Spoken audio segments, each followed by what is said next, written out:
Circle 1 Gurgaon, इनके ऊपर सख्त से सख्त कार्रवाई की जाए। अन्याय हुआ है, मेरे मौलिक अधिकारों का खनन हुआ है, मेरी निष्पक्ष जांच की जाए। इसमें जो भी कोई या तो संध्या एंड कंपनी। मेरा नाम कृष्ण कुमार, सनोप श्री मंगलीराम। तो ये जो आप दक्षिण हरियाणा बिजली विभाग जो है, इस पर जो आरोप लगा रहे हैं वो क्या है? सन 2012 में संध्या एंड कंपनी द्वारा जो आउटसोर्सिंग बिजली विभाग में भर्ती की गई थी, उस भर्ती में संध्या एंड कंपनी द्वारा फर्जीवाड़ा किया गया है। उसमें ना तो किसी के डॉक्यूमेंट से चेक किए और ना किसी की ITI इलेक्ट्रीशियन के सर्टिफिकेट चेक किए गए। उनसे जो भी ले दे करके उन्होंने सन 2012 में फर्जीवाड़ा किया है और उनके पास ना कोई सर्टिफिकेट है, ना उनके पास कोई ITI इलेक्ट्रीशियन के का डॉक्यूमेंट्स है।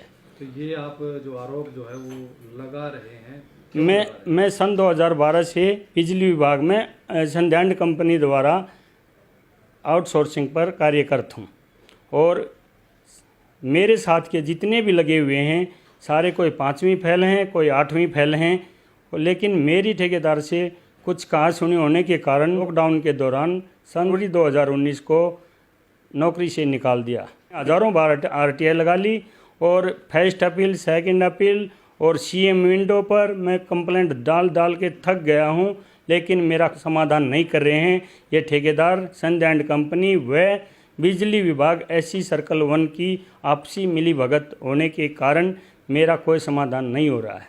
मेरे भी जो मौलिक अधिकार हैं, मेरे अधिकारों का खनन हो रहा है, मेरा समाज में मजाक हो रहा है। कि एक ITI अप्रेंटिस होल्डर घर बैठा है और अंडर मैट्रिक ड्यूटी कर रहे हैं।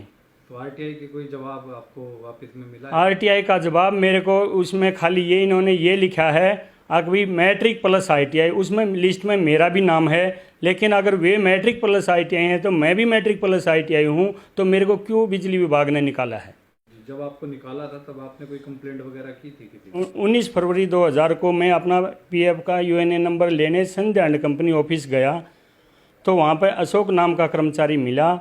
उसने मेरे को बोला कि तुम बैंक की स्टेटमेंट लेकर के आओ। मैं बैंक की स्टेटमेंट लेकर के गया तो मेरी बैंक की स्टेटमेंट फाड़ करके फेंक दी और बोला जिसको बुलाना है बुला लाओ, मैं PF नंबर नहीं दूंगा। उसने PF नंबर देने से अशोक ने मना कर दिया और मेरे साथ मारा पीटी करने लगे। ऑफिस से बाहर आकर के 100 नंबर पर कॉल किया। इस सेक्टर 14 में जा कर के अशोक को बुलाया।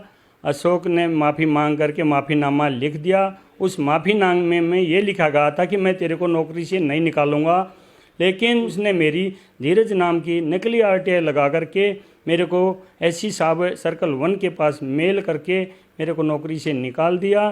और क्या नाम तो जबकि मैं ITI अप्रेंटिस मारुति उद्योग लिमिटेड से हूँ और मेरा क्या नाम तो किसी प्रकार के कोई नकली डॉक्यूमेंट्स नहीं है। जिस दिन ज्वाइनिंग किया था उस दिन भी वही डॉक्यूमेंट्स थे और आज भी मेरे वही डॉक्यूमेंट्स हैं। और जो मेरे साथ के लगे हुए हैं 90% स्कैन कर करके दूसरे के सर्टिफिकेटों से आज ड्यूटी कर रहे हैं, मौज मस्ती मार रहे हैं। मैं घर बैठा हूँ, एक एक पैसे के लिए तरस रहा हूँ। मैंने हज़ारों बार RTI लगा ली अपनी, लेकिन उसका कोई जवाब नहीं दे रहे। मैट्रिक प्लस ITI की लिस्ट दे करके मेरे को गुमराह कर रहे हैं और CM विंडो पर भी कंप्लेंट मैं बहुत बार डाल चुका हूँ, उसका भी कोई हल नहीं निकल रहा। तो मेरे पास बिजली विभाग का मेरा I कार्ड है, चली स्लिप मेरे को आई है, मेरा PF नंबर है, PF कार्ड है, जो HDFC बैंक का अकाउंट है, ये कंपनी का खोला हुआ अकाउंट है, 10 लाख का इंश्योरेंस है और मेरा PF मेरा नाम नहीं, खाते में PF नंबर नहीं दे रहे। ये जो अभी आपने किसी उच्च अधिकारी तक पहुंचने की कोशिश की? हाँ, मैंने उच्च अधिकारी तक संध्या एंड कंपनी दिल्ली के पास 99 नंबर है नई दिल्ली में, वहाँ पे भी मैंने एक उसको RTI की कॉपी भेज दी थी। तो वहाँ पे कंपनी की जो मैडम है जिसके नाम कंपनी है, तो बोली आज के बाद यहाँ RTI भेजने की तेरी हिम्मत। अभी आपका जो भरण पोषण है वो कैसे कर पा रहे हैं आप? कैसे वैसे मेरा काम नहीं चल रहा सर, मेरा बिल्कुल नो लगा लो। मैं बहुत परेशान हो गया हूँ। अपने बच्चों की जो 2-2, 3-3 महीने की स्कूल की फीस भी पेंडिंग रह जाती है और घर परिवार का खर्चा चलाने में असमर्थ हूँ। हालत रही तो मेरा व मेरे परिवार का या तो जहर खा के मरेंगे या फांसी खा के मरेंगे, ऐसी नौबत आ रही है। सरकार से मेरे से यही अपील है कि या तो निकालना है तो उनको भी निकालो जो नकली हैं, या मेरे को भी नौकरी पर वापस रख लिया जाए। मेरी सरकार से यही उम्मीद प्रार्थना करना चाहता हूँ कि मेरी बातों पर ध्यान दिया जाए, प्रार्थना स्वीकार करके मेरे कोई नौकरी पर रखा जाए, मेरा घर का खर्च चलता रहे। कि मेरे साथ अन्याय हुआ है, मेरे मौलिक अधिकारों का खनन हुआ है, मेरी निष्पक्ष जांच की जाए। इसमें जो भी कोई या तो संध्या एंड कंपनी व कोर्ट के थ्रू भी आपने कोई कार्रवाई की है? जी, हाई कोर्ट में और एक कंज्यूमर कोर्ट में दोनों जगह केस डाल रखा था।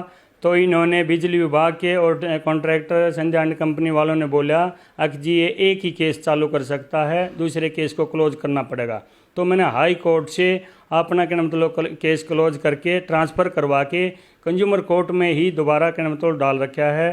3 साल से कंज्यूमर कोर्ट में भी ये ले दे के उसका आ रहे हैं केस को। तो अभी क्या कुछ रिजल्ट निकल कर आया? अभी 16 दिसंबर की तारीख दी हुई है कंज्यूमर कोर्ट ने, लेकिन ये जब भी तारीख पर जाते हैं उनको चढ़ावा चढ़ा के आ जाते हैं, कुछ होना जाना नहीं हो रहा। 3 साल से परेशान हूँ मैं। तो आप तारीख पे तारीख 3 महीने बाद 2 महीने बाद तारीख देते हैं, बोले ये केस चलता रहेगा, इतने इनकी नौकरी चलती रहेगी। अभी आप कहीं